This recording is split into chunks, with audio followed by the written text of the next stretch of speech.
يا أيها الذين آمنوا إن تنصروا الله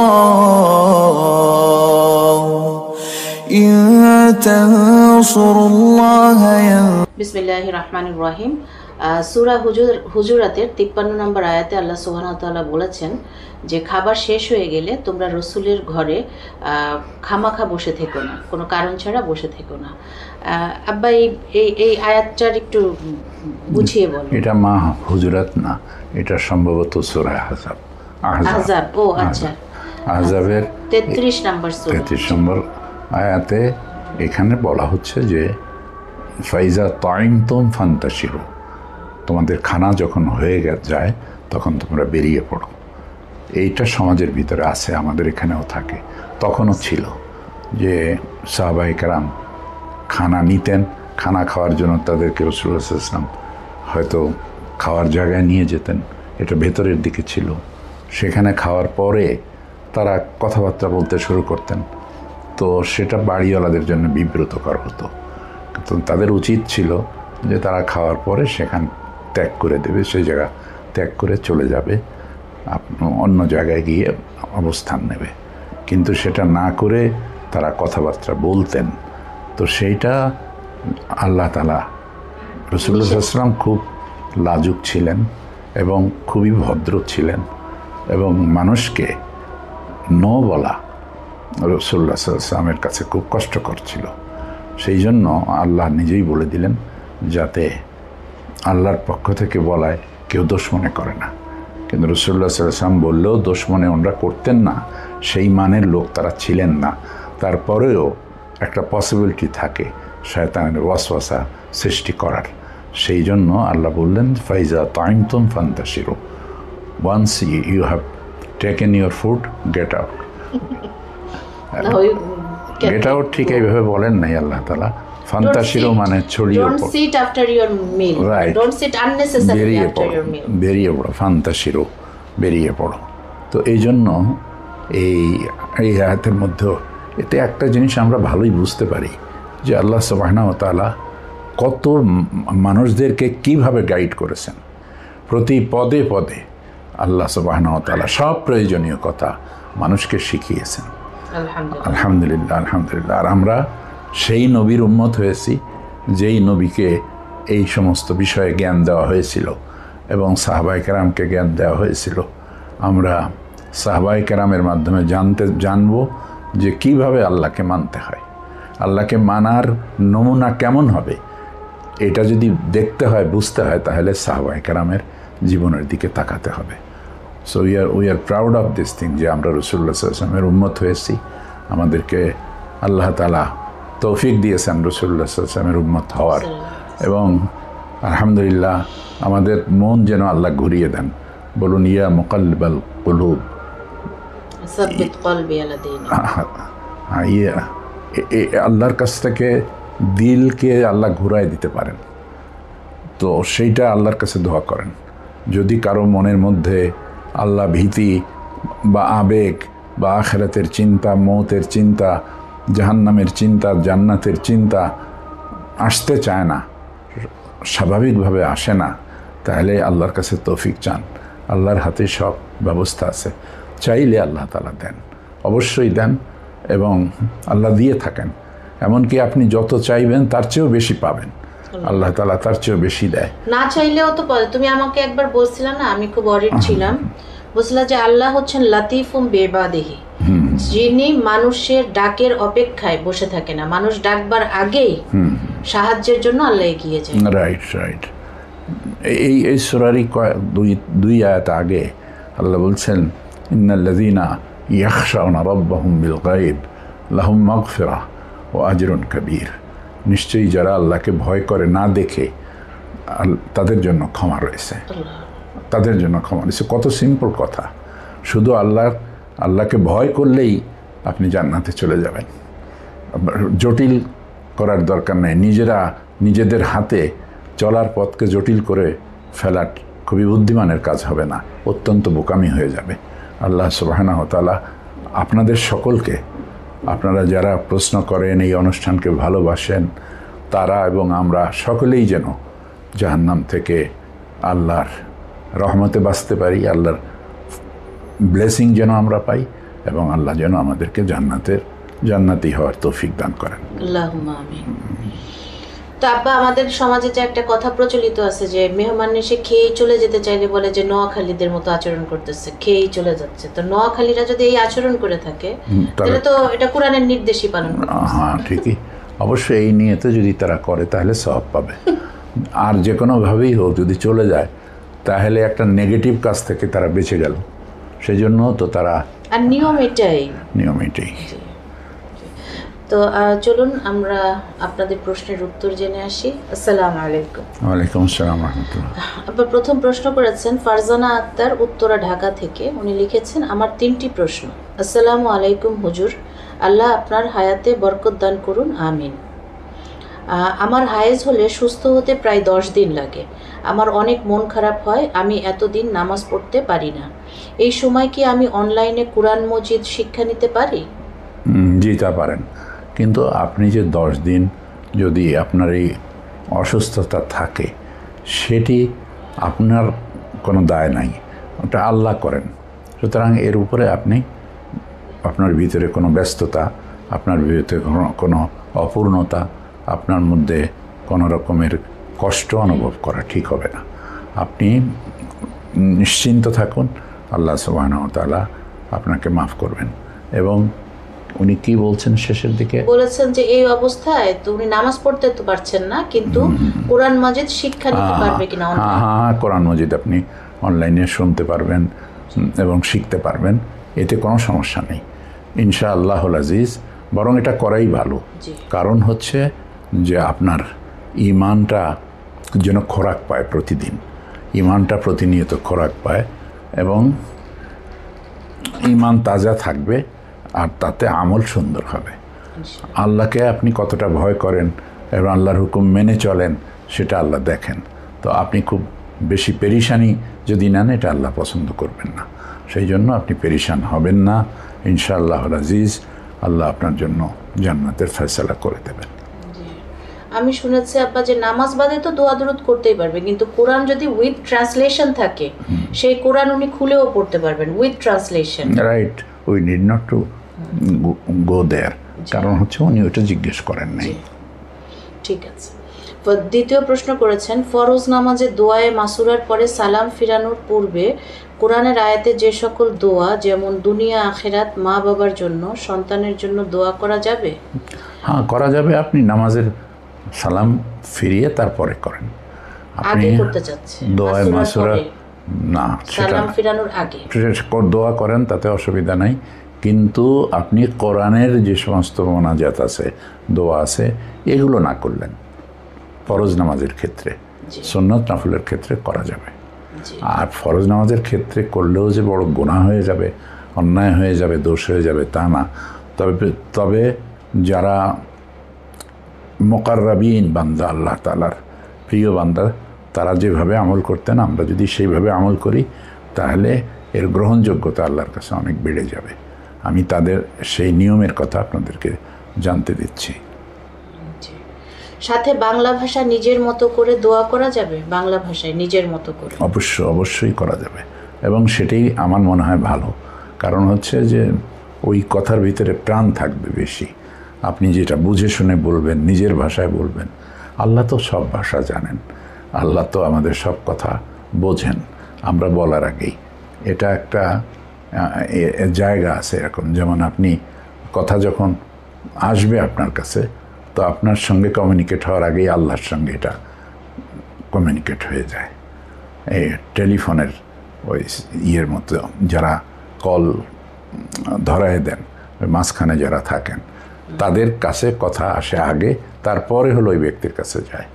তো ঠিক সেইভাবে অথবা তার চেয়েও ভালো পন্থায় আল্লাহ জানবেন আগেই। আপনি চিন্তা করার সঙ্গে সঙ্গে আল্লাহ জেনে ফেলেন, আল্লাহর জানতে দেরি হয় না। এটা এরকম যে আমার কাছে মনে হয় যে কোনো ইলেকট্রিসিটিতে কেউ হাত দিলে সে যত তাড়াতাড়ি আক্রান্ত হবে অথবা অ্যাকশান হবে যত তাড়াতাড়ি, তার চেয়েও বেশি দ্রুত অ্যাকশান হয় আপনি আল্লাহর ব্যাপারে যদি চিন্তাই করেন কিছু, তা আল্লাহ আপনি খারাপ যদি চিন্তা করেন তাহলে আল্লাহ জানবে, শাস্তি দেবে। যেমন তেমনি আপনি ভালো চিন্তা করলেও আল্লাহ জানবে। এবং এটা হতেই পারে না যে বান্দা কিছু ভাববে অথচ আল্লাহ তা জানবেন না, এটা হতেই পারে না। টয়লেটে দোয়া পড়ে প্রবেশ করতে হয় আর বের হলে দোয়া পড়তে হয়, একটা বইয়ের মধ্যে পেলাম, এটা কি সত্য? হ্যাঁ, এটা সুন্নত। রাসূলুল্লাহ সাল্লাল্লাহু আলাইহি ওয়াসাল্লাম বাম পা আগে ঢুকিয়ে দিতেন বাথরুমে, বাম পা আগে দিতেন, আর বের হওয়ার সময় ডান পা আগে বের করে দিতেন। আর ঢোকার সময় আল্লাহুম্মা ইন্নী আউযু বিকা মিনাল খুবুসি ওয়াল খাবাইস, আল্লাহ এই বাথরুমের যত অপবিত্রতা আছে বা এর মধ্যে যত রকমের বদাসর আছে, এ সব কিছুর থেকে আমি আল্লাহর কাছে, আপনার কাছে আশ্রয় চাই। ইন্নী আউযু বিকা মিনাল খুবুসি ওয়াল খাবাইস। আর বেরিয়ে যাওয়ার সময় গুফরানাকা বললেই হয়ে গেল।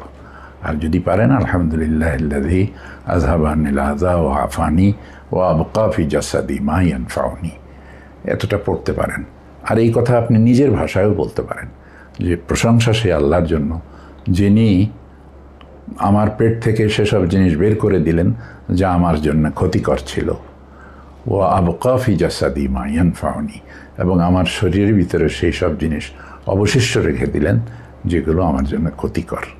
কত সুন্দর কথা, রেখে দিলেন যা সেগুলি প্রয়োজনীয়। হ্যাঁ, সেগুলো আমার জন্য যা ক্ষতিকর সেগুলি বের করে দিলেন, আর যা আমার জন্য উপকারী সেগুলো আল্লাহ রেখে দিলেন আমার পেটে। এত সুন্দর কথা আল্লাহর কাছে বলতেই তো ইচ্ছা করে, তাই না?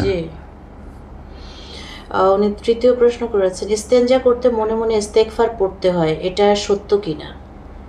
না, এই ধরনের কোনো নির্দেশনা তো নাই, তবে পড়া যেতে পারে। ইস্তেগফার মনে মনে এরকম করা যেতে পারে যে আপনি শুধু মনে মনে ভাবলেন, উচ্চারণ করলেন না, আল্লাহ সুবহানাহু ওয়া তাআলাকে সবসময় সাথে রাখলাম, এটা এইভাবে রাখা যায়।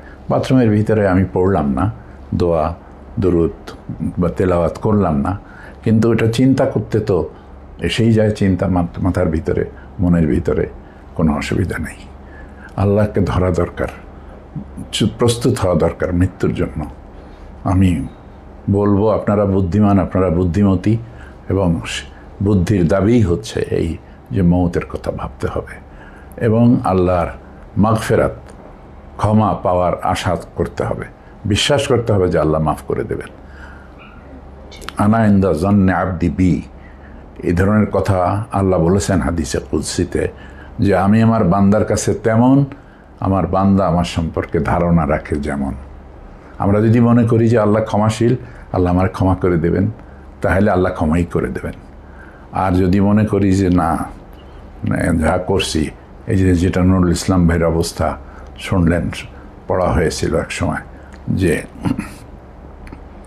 এখন কি করব, নিরুপায়, একেবারে নিরুপায় হওয়ার কোনো প্রয়োজন নাই। আমরা আল্লাহর কাছে ভালো ধারণা রাখবো যে আল্লাহ মাফ করে দেবেন, এবং এটাও রাখতে হবে যে হইতে পারে কোনো এক সাহাবী, মোস্ট প্রবাবলি হযরত ওমর রাদিয়াল্লাহু তাআলা আনহু বলতেন যে সমস্ত মানুষকে যদি আল্লাহ মাফ করে দেয়, একজন মানুষকে যদি আল্লাহ ধরে শাস্তি দেয়, তাহলে সেই লোকটা বোধহয় আমি হয়ে যাব। আবার তিনি বলতেন যে সব মানুষকেও যদি আল্লাহ ক্ষমা না করে, আমাকে আল্লাহ অবশ্যই ক্ষমা করে দেবেন। সুবহানাল্লাহ ওয়া বিহামদিহি। এই ধরনের আল ঈমানু বাইনাল খাউফি ওয়ার রাজা, মানুষের ইসের মাঝখানে, আশা নিরাশার মধ্যখানে হচ্ছে ঈমান। আশা নিরাশার মধ্যখানে হচ্ছে ঈমান। খুবই মজার জিনিস। মনটাকে ওইভাবে তৈরি করতে হবে। যখন আপনি নামাজে ঢুকবেন, নামাজ পড়বেন, তখন আপনি ঢুকে গিয়েছেন, আল্লাহর দরবারে আপনি পৌঁছে গিয়েছেন। সেই অবস্থায় সাজদায় গিয়ে আপনি ধীর স্থিরভাবে সাজদা করুন এবং আল্লাহর কাছে মনের কথা বলুন ইচ্ছা মতো। এইভাবে আমাদেরকে নামাজ পড়তে হবে। নামাজে খুশু বলা হয়। এটাতে একদম চুপচাপ থাকতে হবে, অঙ্গ প্রত্যঙ্গ স্থির থাকবে এবং মনটাও স্থির থাকবে। পরবর্তী প্রশ্ন করেছেন খুরশেদ আলম। আসসালামু আলাইকুম ওয়া রাহমাতুল্লাহ। This is Khurshed Alam Sujan. Respected হুজুর, I live in United States of America and I work in United States Postal Service as a clerk. I always try to see your program on YouTube to know the most pragmatical answers of the questions. First of all, thank you so much to broadcast this program from a very spectacular place. বুঝতে পেরেছো কোন জায়গার কথা বলছেন? বুঝতে পেরেছি। জি, ভালো view যেটাতে জি, ওই যে বাড়িতে, আমাদের বাড়িতে। হ্যাঁ, ব্যাকগ্রাউন্ড সুন্দর ছিল। ইনশাল্লাহ ওই ব্যাকগ্রাউন্ড থেকে আমরা আগামীতেও প্রোগ্রাম করবো, আল্লাহ চাইতো। আমরা বা বেটি চলে যাব ইনশাল্লাহ, ওইখান থেকে প্রোগ্রাম করে। ওইটা আমাদের বাড়ির কাছারি, হ্যাঁ, ওখানে। জি, ইনশাল্লাহ। The questions were very relevant and our learned Islamic scholar Maulana Abul Kalam Azad answered them very prudently with his daughter's awesome presentation. আব্বার পাশে যেই বসবে তারই প্রেজেন্টেশন অসাম হয়ে যাবে, এখানে ব্যক্তিটা বড় না। Moreover, I have a question which always strikes in my mind. My question is, if the young or older people prays with the Quran open and reads its translation while performing the prayer, will his or her prayer be invalidated or will his or her prayer be validated? বুঝতে পারছি। আপনার এই শেষের কথাটা আমি আগে বলি, সেটা হলো যে আপনি ফরজ নামাজ না হয় যদি, সুন্নত নফল নামাজে আপনি কোরআন শরীফ খোলা রেখে দেখতে পারেন এবং কোরআন শরীফ দেখে দেখে পড়তে পারেন নামাজের ভেতরেও। আমরা অনেক সময়, আলেম ওলামারা অনেক সময় কিছু কথা বলেন না যে মানুষ লাইসেন্স পেয়ে যাবে, কিছুই করবে না, এটা আশঙ্কা করেন। আশঙ্কা করার দরকার নেই। আল্লাহ তাআলার আমরা যেসব জিনিস জানি, হক বলে জানি, আল্লাহর খুলুসিয়তের সঙ্গে আল্লাহর সন্তুষ্টির জন্য তা বলে ফেলব। একটা প্রশ্ন এর আগে একজন আমাকে আমার হায়াত বৃদ্ধির জন্য দোয়া করেছেন, আপনাকে শুকরিয়া। কিন্তু হায়াত বৃদ্ধি হলে কোনো লাভ নাই, কিন্তু হায়াতটা কেমন হবে সেটা হলো আসল কথা। নেক হায়াত হওয়া দরকার, আল্লাহর পছন্দের হায়াত হওয়া দরকার। সে হায়াত যত বাড়ে সে ততই ভালো। আর যে হায়াত আল্লাহর পছন্দের হবে না, তেমন হায়াত থেকে আল্লাহ আমাদেরকে হেফাজত করুন।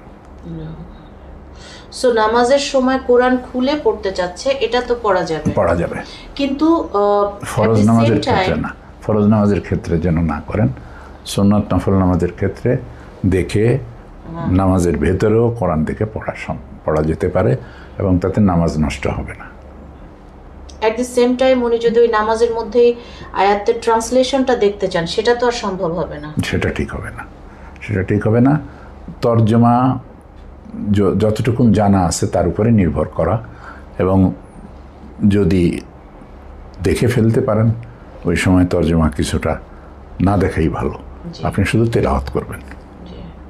আব্বা, আমাকে মামুন চাচা আছেন না, ওই যে গোলাম আজম দাদার বড় ছেলে মামুন চাচা, উনি তো অত্যন্ত স্কলার মানুষ এবং আমাকে খুবই আদর করেন। তো আমাকে একবার বলেছিলেন একটা কথা, সেটা আমার একদম মনে আছে এবং ওই অনুযায়ী কাজ করি। সেটা হচ্ছে যে চাচা বলেছিলেন যে তুমি প্রতিদিন 2টা আয়াত কোরআনের মুখস্থ করবে এবং তার অর্থ জানবে, এবং ওই মুখস্থ করা আয়াত দিয়েই ওই দিনের নামাজগুলি পড়বা, যেটা তুমি মুখস্থ করলা এবং অর্থ জানলা, ওইটা দিয়েই তুমি নামাজ পড়বা। তাহলে হবে কি, তোমার মধ্যে ওই আয়াতটা রিফ্লেক্ট করা শুরু করবে, ওর একটা রিফ্লেকশন তোমার মধ্যে তৈরি হবে। এবং প্রতিদিন মোরাল এবং ম্যানার থেকে 2টা হাদিস বা একটা হাদিস তুমি জানবা, যেমন খুব ছোট ছোট, যেমন ডোন্ট লাই, মিথ্যা বলো না, এটাও একটা হাদিস। এই যে মোরাল এবং ম্যানারের উপরে যে একটা হাদিস জানলা, এই হাদিসটাও তুমি প্রতিদিন জানবা। তাহলে 40 দিনে তুমি 40টা আয়াতও যদি অর্থসহ শেখো এবং নামাজে যদি ওইটা প্র্যাকটিস করতে থাকো, তাহলে তুমি দেখবা যে 1 মাসের মধ্যে তোমার জীবনই পরিবর্তন হয়ে যাবে, কালেকশন অনেক বেশি হবে। জি ঠিক, এটা ঠিক।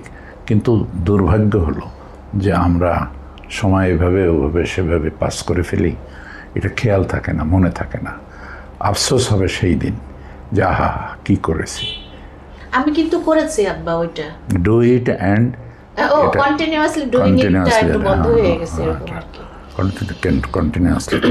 Unfortunately, some Islamic scholars oppose it. Apart from it, it may be mentioned that how can those people whose language is not Arabic understand what Allah is trying to convey through the verses of the Quran if they don't understand in their own language? So is it unjustifiable to accomplish the Salat Namaz with the Quran open and comprehend or understand its meaning? না, সেটা তো বললাম যে আপনি ফরজ নামাজ ছাড়া অন্য জায়গায় করবেন। আর একটা জিনিস ধরেন আরবিতে আছে, এটা ঠিক, আমরা জানি। আপনি যদি আপনার বয়স বেশি হয়ে থাকে, আপনার শৈশবকালের কথা মনে করেন, সেই সময় আপনি এরকম অবস্থা দেখেছেন হয়তো, অথবা আপনার চারপাশের লোকেরা দেখেছে যে একটা চিঠি যদি একজন লোকের কাছে আসতো, বাইরে ছেলে আছে, একটা চিঠি পাঠিয়েছে বাপের কাছে, এই চিঠিটা সে পড়তে জানে না, তার আক্ষরিক জ্ঞান নেই, লেখাপড়া জানা নাই, তখন সহজে কাছে কাছে ধারে কাছে শিক্ষিত লোক পাওয়াও যেত না। গ্রামের ভেতরে অনেক দূর যেতে হতো, হয়তো 2-1 গ্রাম পাড়ি দিয়েও যাওয়া লাগতো, কিন্তু সেখানে মানুষ চলে যেত দ্রুত, এবং সে স্থির হতে পারতো না যতক্ষণ এইটা পড়াইয়া সে কাউকে দিয়ে পড়িয়ে তারপরে না জানতে পারতো, ততক্ষণ পর্যন্ত সে স্থির থাকতো না যে কি বলেছে তার সন্তান, কত জরুরি কথা বলেছে, এটা জানার জন্য চেষ্টিত থাকতো। এই যদি হয় মানুষের অবস্থা, তাহলে কোরআন আল্লাহ আমাদেরকে একটা চিঠি ধরেন আল্লাহ দিয়েছেন আমাদেরকে, হালাল হারাম মানে কি করা যাবে কি করা যাবে না, এই নির্দেশনা সহকারে সেইটা জানার জন্য আমাদের আগ্রহ থাকা উচিত ছিল। শয়তান এটা করতে দেয় না। শয়তান সবচেয়ে বড় দুশ্মনী করে হলো কোরআনের ক্ষেত্রে, যে আপনি যে কোরআন শিখতে যান তাহলে শয়তান লাগলো। এই জন্য অন্য কোথাও কথা আল্লাহ বলেননি। আল্লাহ বলেছেন ফাইজা কারাতাল কোরআনা ফাস্তাইজ বিল্লাহি মিনাশ শাইতানির রাজিম, যখন কোরআন পড়বে তখন বিতাড়িত শয়তান থেকে আল্লাহর কাছে পানা চাও। এই ক্ষেত্রে বলা হয়েছে। এটার দ্বারা আমি বুঝে ফেলেছি যে শয়তান যা অপছন্দ করে আমি সেইটা বেশি বেশি করব, এবং শয়তান থেকে পানা আল্লাহর কাছে চাইলে, শয়তান খুবই শক্তিশালী, মানুষের সাধ্য নাই যে শয়তানের সঙ্গে মোকাবেলা করে, কিন্তু আউযুবিল্লাহি মিনাশ শাইতানির রাজিম বলে যে আল্লাহর আশ্রয় নিয়ে নেয় শয়তানের মোকাবেলায়, তো শয়তান তার একটা চুলও সরাতে পারে না, কিচ্ছু করতে পারে না। শয়তান নাথিং তার কাছে। ইন্নী আখাফুল্লাহ, এই কথা কোরআন মজিদে আছে। শয়তান কাফেরদেরকেও বলেছিল যে অ্যাডভান্স করো, এটা হলো বদরের যুদ্ধের সময়, সামনে যাও, তোমাদের মোকাবেলা আজ কেউ করতে পারবে না। লা গালিবা লাকুমুল ইয়াওমা মিনান নাস, কোনো মানুষ তোমাদের মোকাবেলা করতে পারবে না। ওয়াইন্নী জারুল লাকুম, মোরবার আমি তোমাদের সাথে থাকবো, এটা বলল। তারা অগ্রসর হলেন। তারপরে say about run quick March করে ফেললো। সে চলে যাচ্ছে এবং বলছে যে আমি ইন্নী আখাফুল্লাহ, আমি আল্লাহকে ভয় করি, আমি আর তোমাদের সঙ্গে থাকতে পারলাম না। কেন তখন আর থাকলো না? কেন থাকলো না মানে সে বললো যে ইন্নী আখাফুল্লাহ, আমি আল্লাহকে ভয় করি। তার মানে হলো সে জানে যে যেখানে আল্লাহ সাহায্যে আসছে সেখানে কারো টিকে থাকার উপায় নেই, এবং আল্লাহর মায়ের খাওয়ার ক্ষমতাও কারো নেই। সেই জন্য শয়তান চলে গেছে। শয়তান যতটা ভয় করে আল্লাহরে, এতটা ভয়ও মানুষের যদি থাকে তাহলে আমার মনে হয় সেই মানুষটা বেঁচে যেতে পারে। অবশ্য শয়তানের অহংকার মুক্ত ঈমান থাকতে হবে। শয়তানের অহংকার ছিল, সে ক্ষমা চাইল না। এটা যদি মানুষের থাকে যে সে ক্ষমা চায় আল্লাহর কাছে, আর অতটুকু ভয় করে যতটুকু ভয় শয়তান করত, এটা বলা ঠিক না। তবুও আমি, শয়তান তো অনেক কিছু জানতো, আল্লাহর ব্যাপারে সব কিছুই জানতো। My perception is that since we do not understand the meaning of the Quran, so we cannot apply the Quranic instructions in our daily lives. That's why we always see the lies, anarchy, chaos, brutality, inhumanity, repression, oppression, harassment, restlessness, violence, obscenity, unfair activities, and injustice in our Muslim society, even though some people perform 5 times prayer. Kindly let me know about your valuable opinion. না, এটা ঠিক আপনি বলেছেন। অবস্থা তো আপনি বর্ণনা করেছেন যেটা, এটা আছে সমাজের ভিতরে। কিন্তু আমি কি করব, আপনি কি করবেন?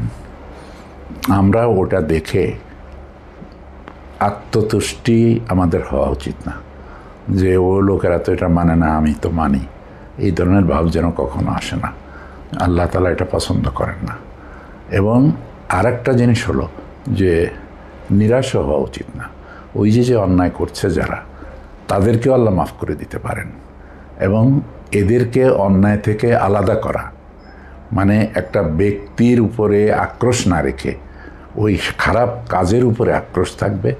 খারাপ কাজ থেকে ব্যক্তিকে সরিয়ে আনার জন্য সকল উপায় অবলম্বন করতে হবে, চেষ্টা করতে হবে। যতক্ষণ হায়াত আছে, তার সঙ্গে সম্পর্ক আছে, চেষ্টা করে যেতে হবে। এটা আল্লাহ দেখবেন। আর হেদায়েত তো আল্লাহর হাতে, হেদায়েত আল্লাহ দেবেন। সেই জন্য আমাদেরকে এই কঠিন অবস্থায় যে কাজ করার সুযোগ তো আমাদের হয়েছে এই জন্যই। এই লোকটা যদি খারাপ না হইতো তাহলে আপনি আমি দাওয়াতি কাজ কার কাছে করতাম? তো আল্লাহ তাআলা আমাদেরকে সুযোগ দিয়েছেন, আমরা এটাকে সুযোগ হিসেবে নেব যে আমার নাজাতের ফয়সালাও এর মধ্যে রয়েছে। যে ওই ব্যক্তিকে যদি আমি এই জঞ্জাল মুক্ত করতে পারি অথবা চেষ্টা করি, তাহলে এর উজরত আল্লাহ আমাকে দেবেন ইনশাআল্লাহ। আব্বা মওদুদী দাদার তাফহিমুল কোরআন সহ প্রায় প্রত্যেক বইয়ে আমি এরকম দেখেছি যে দাদা বলতেন যে 24 ঘন্টা থেকে অন্তত 1টা ঘন্টা শুধু পড়ার পিছনে কাজে লাগাও, জ্ঞান অর্জন। ভালো কথা, সুন্দর পরামর্শ। আসসালামু আলাইকুম শায়েখ, আপনার সুস্থতা ও দীর্ঘায়ু কামনা করি। আমি মুস্তাফিজার, লালমনিরহাট জেলা, আদিতমারি থানা। শায়েখ, আমার বাবা মারা গেছেন, 8 ভাই বোন আমরা। সংসারের ভার আমি সামাল দিচ্ছিলাম, কিন্তু বিবাহের পরে সব এলোমেলো হয়ে গেছে। মা ভাই বোনদের সাথে ভালো সম্পর্ক নেই, আবার শ্বশুর শাশুড়ির স্ত্রীর সঙ্গেও ভালো সম্পর্ক নেই। এখন আমি সম্প্রতিকালে কিছুটা নেশাগ্রস্ত। শায়েখ, এ থেকে পরিত্রাণের উপায় বলে দেবেন আশা করি। আছে ভাই, পরিত্রাণের উপায় আছে এবং পরিত্রাণ দিতে পারেন আল্লাহ তাআলা। আপনি শুধু আল্লাহর কাছে পরিত্রাণ চান এবং আল্লাহর কাছে সাহায্য চান। আল্লাহ কাউকে ফেরত দেন না, দোয়া কবুল হবে। এখনই যদি সাহায্য না পান তাহলে আপনি মনে করবেন না যে আপনার দোয়া কবুল হয়নি। আপনাকে অপেক্ষা করতে হবে।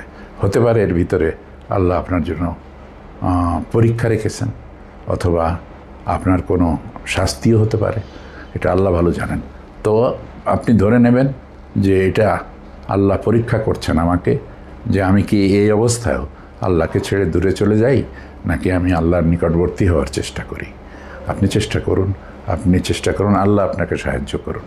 আমি প্রাণ ভরে আল্লাহর কাছে আপনার জন্য সাহায্য চাই, এবং আল্লাহ যেন আপনাকে নিষ্কলুষ চরিত্রের অধিকারী করেন, মজবুত ইমানের অধিকারী করেন, সুন্দর আমলের অধিকারী করেন, এবং প্রয়োজনীয় জ্ঞান আপনাকে আল্লাহ দান করেন, আমাদের সকলকে দান করেন, সকল দর্শক শ্রোতাকে দান করেন। ওনার দরকারে তোমার সাথে একটু যোগাযোগের কথা বলে দাও, আমার কাছে খুব খারাপ লাগতেছে। বাবা মারা গেছে, 8 ভাই বোন। তুমি যদি মা পারো তাহলে আমার নাম্বার ওনাকে দিয়ে দিও, এবং উনি ফোন করলে আমি ফোন ধরবো এবং ওনাকে পরামর্শ দেবো ইনশাআল্লাহ। আচ্ছা, বলে রাখা ভালো, বিশেষ করে আমার মায়ের সাথে সম্পর্ক ভালো না থাকার কারণে আমি শ্বশুর শাশুড়ি স্ত্রীর সাথে ভালো আচরণ করতে পারছি না। মনে হচ্ছে মায়ের সাথে সম্পর্ক স্বাভাবিক হলে তাদের সাথে যে কোনো সময় মিশতে পারবো। জি ইনশাআল্লাহ, আমি আব্বার নাম্বার আপনাকে দিয়ে দিব। আর স্বাভাবিক কিভাবে হবে? আপনি স্বাভাবিক করবেন। এটা কোনো ইঞ্জিনিয়ারিংয়ের ব্যাপার না।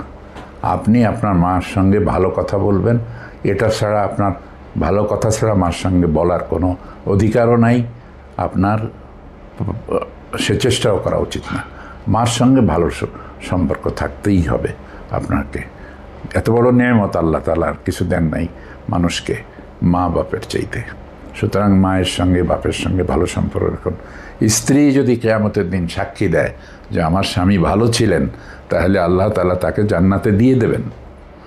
সিমিলারলি কোনো স্বামী যদি সাক্ষী দেয় যে আমার স্ত্রী ভালো ছিলেন, তাহলে আল্লাহ সেই স্ত্রীকেও জান্নাতে দিয়ে দেবেন। এরাই হবে 1 নম্বর সাক্ষী। তো সুতরাং আপনি সেভাবে হন। আপনি সম্পর্ক ভালো নাই কেন, who is responsible for that? আপনি রেসপন্সিবল, আপনাকে সম্পর্ক ভালো করতে হবে। অন্য কোনো এক্সকিউজ দিলে এর থেকে আপনি মুক্ত হতে পারবেন না, দায়মুক্ত হবেন না। আপনি আনকন্ডিশনাল সারেন্ডার করেন মা বাবার কাছে এবং আনকন্ডিশনালি সকলকে মাফ করে দেন, সকলকে ভালোবাসতে শুরু করুন। আপনি ভালো কথা বলুন সকলের সঙ্গে, ভালো আচরণ করুন, পজিটিভ আচরণ করুন, নেগেটিভ আচরণ আপনি করবেন না, খবরদার। আব্বা আজকে এই পর্যন্ত, তোমাকে অনেক ধন্যবাদ। ধন্যবাদ তোমাকে।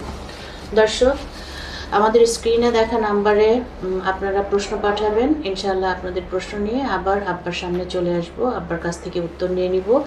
আর 71 ভারত, পাকিস্তান, বাংলাদেশ নিয়ে আপনারা যা জানতে চান সেই মোতাবেক আমাদের প্রশ্ন পাঠাবেন কমেন্ট সেকশনে বা নাম্বারে। আমরা ইনশাআল্লাহ এই বিষয়ে 2টা এপিসোড আব্বার সঙ্গে আলাদা করে ফেলবো। আল্লাহ আপনাদের ভালো রাখুন, সুস্থ রাখুন। আসসালামু আলাইকুম।